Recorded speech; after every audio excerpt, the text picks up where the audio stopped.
vraćamo u Zagreb, jer u Zagrebu već od četvrtka traje prvi Zagrebački gitar festival. Ako netko od vas želi naučiti svirati gitaru kao recimo Slash, Eric Clapton, Jimi Hendrix, možda i tome uspije. Jelena Pajić zna barem tko će od polaznika ove radionice to uspjeti.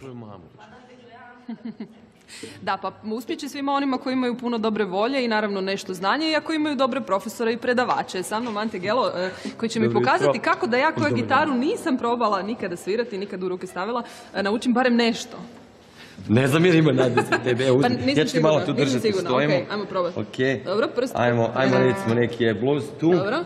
Ok, i sad uzmi neki riff. Dobro, možda da ovo pomicati. Evo, nije loše. Odlično, genijalno.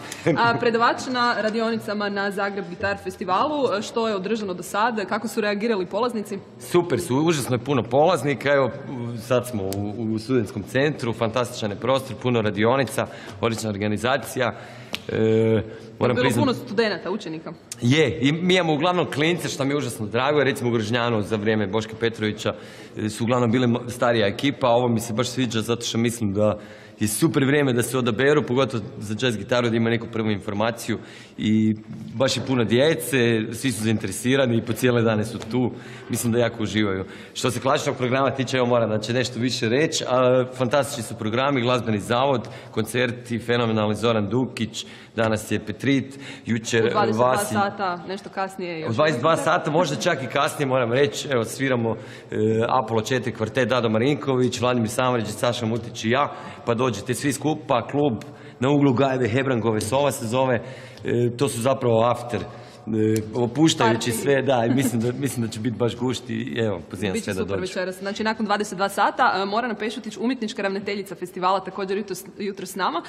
Kako ste zadovoljni u principu odazivom na cijelu ovu priču, budući da je prvi festival tog tipa u Zagrebu? Pa jako smo zadovoljni, imamo jako puno polaznika, svi su vrlo pozitivni, tako da onako moving jedan u SC-u. Moving svugdje, da. Što biste si poželjeli recimo za sljedeću godinu, budući da je ovo prva godina, da prvi put organizirate, a sad već ste vidjeli kako to izgleda, što biste voljeli ostvariti sljedeće? Pa ne bi ništa zapravo mijenjali, samo bi nadograđivali još. Možda pozvali još neke druge nove ljude, iako bi naravno i sadašnjice zvali i tako. Djece s polaznika ima dosta, nadamo se da će naravno iz godine u godine broj rasti. Tu je ovako moving oko SC-a, ne možemo sve ni snimiti budući da se održava na nekoliko različitih mjesta. Koncerte smo jednim dijelom najavili, možemo spomenuti i završni koncert koji je sutra. Cijeli festival završava sutra. Da, tako je. Sutra ovdje u Teatru UTD u studentskom centru je završni koncert u 20 sati gdje će biti dodjela zapravo nagrada natjecateljima koji će onda i svirati i naš orkestar gitara će svirati. Mislim da će i Ante isto nešto i Petrit zajedno i tako. Evo, ja ću predati... Ne, evo, daj ti svira, ja ću ti držati harmu. Može, mi ćemo probati nešto novo, odnosno ja ću probati samo nešto još za kraj. Samo uzmi neki ritam, znači. Aj, Bože. To otprilike ovako amaterski, ako imate jednu ruku službenu, stručnu, profesionalnu, a drugu imate ovu moju. Lijep pozdrav iz SC-a, svi vi koji možda ne svirate gitaru, a voljeli biste ju čuti, večera su koncerti u 20 sati, u 22 sata, sutra je završni. Lijep pozdrav od nas.